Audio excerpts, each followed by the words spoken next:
Alors maintenant, je vais vous parler de comment je construis les blocs proposés aux élèves, justement en utilisant des paramètres à différents niveaux et comment j'envisage les choses d'une manière un peu plus globale. Donc, par exemple, sur le schéma que vous avez devant les yeux, vous avez l'exemple pour un bloc 1. Donc c'est le même bloc, mais sauf qu'il y a 4 niveaux. Il y a le niveau 1A, le niveau 1B, le niveau 1C et le niveau 1D. Vous percevez sur les abscisses que plus vous allez vers la droite, plus il y a de paramètres biomécaniques dans le bloc. Et plus on est sur les ordonnées, plus on va vers le haut, plus il y a le paramètre énergétique. Pour moi, les deux sont complètement liés, puisque dès l'instant où vous allez par exemple changer de rotation, je vous donne un exemple, vous faites un talon-fesse pour aller de l'autre côté du step, vous faites ce qu'on appelle un hélicoptère. Pour aller de l'autre côté du step, vous êtes obligé de donner une impulsion puisqu'il y a une rotation. Donc sur ce pas, non seulement il y a un paramètre biomécanique puisqu'on est sur un changement d'orientation, mais également sur un paramètre énergétique puisqu'il y a une impulsion. Alors le premier niveau, le niveau A, en fait il y a 0 paramètre. Donc c'est un bloc qui est intéressant pour le travail de l'endurance fondamentale, voire de la capacité aérobie pour les élèves peu entraînés.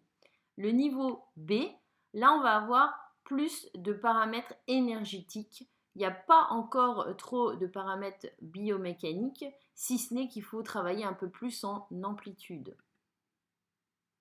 Le niveau B est un support intéressant pour le travail de la capacité aérobie et particulièrement pour des sujets entraînés mais peu coordonnés, c'est-à-dire des élèves qui ont une bonne condition physique mais qui n'ont pas une appétence particulière pour les coordinations complexes.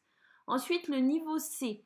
Donc là, on va être sur une combinaison des paramètres énergétiques et biomécaniques. Donc, ça va faire vraiment monter plus la fréquence cardiaque. Donc c'est vrai que là, ce support est très intéressant pour du travail en capacité aérobie ou puissance aérobie. Par contre, on oublie tout ce qui est endurance fondamentale. Concernant le niveau D, donc là, il est vraiment plus difficile en termes de coordination.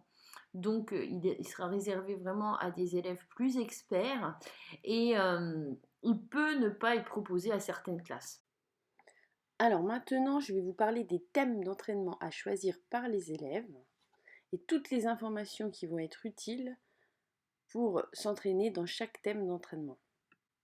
Dans ce tableau, donc vous pourrez le retrouver sous la vidéo en cliquant sur le lien. Vous avez trois choses à retenir qui sont importantes, c'est l'intitulé des thèmes d'entraînement, donc effort bref et intense, qui correspondent en fait au travail en puissance aérobie, effort long et soutenu pour la capacité aérobie, et effort modéré et prolongé pour l'endurance fondamentale. Alors je ne vais pas vous détailler le tableau, mais regardez au niveau des paramètres. Pour effort bref et intense, vous allez utiliser des paramètres plutôt énergétiques. Donc bloc B, voire le C ou le D, c'est-à-dire avec une combinaison des paramètres énergétiques et biomécaniques, si vraiment les élèves sont très entraînés. Ensuite, on va être pour effort long et soutenu, là on va utiliser pareil le même type d'évolution, c'est-à-dire donc des blocs A ou B, voire C ou D selon le niveau de ressources de l'élève. Voilà, l'idée c'est que la fréquence cardiaque monte, mais pas trop, nous le verrons après. Enfin, pour le dernier mobile, c'est-à-dire le dernier thème d'entraînement, effort modéré et prolongé, donc pour le travail en endurance fondamentale, là on va vraiment être sur une utilisation de blocs avec très peu de paramètres. Donc on sera plus sur une utilisation de bloc A, voire B, toujours, ça dépend toujours des ressources de l'élève. Donc on change de tableau. Donc là, je vais vous parler essentiellement de l'effet à rechercher. C'est-à-dire que quel que soit le thème d'entraînement choisi, il est important de dire aux élèves qu'ils doivent prendre avant tout du plaisir sans se mettre en danger. Alors pourquoi cette précision? C'est pour que les élèves choisissent en fait leur bloc avec un décalage optimal. Vraiment, il faut que les postures sécuritaires ils puissent les maintenir, qu'il n'y ait pas trop de déséquilibre si le travail est envisagé dans la durée. Et le fait de se faire plaisir, ça veut dire qu'ils choisissent que le bloc en fait il est adapté à leurs ressources et qu'ils ont besoin quand même d'un petit peu le travailler pour le maîtriser. Alors, pour les efforts brefs et intenses, on va être sur une fréquence cardiaque qui va s'approcher progressivement du maximum. Donc en fait, la FCE elle doit être supérieure à 85%. Ensuite, capacité aérobie, donc c'est-à-dire pour les efforts longs et soutenus, là on va rechercher un travail avec une FCE entre 70% et 85%, donc une fréquence cardiaque assez élevée.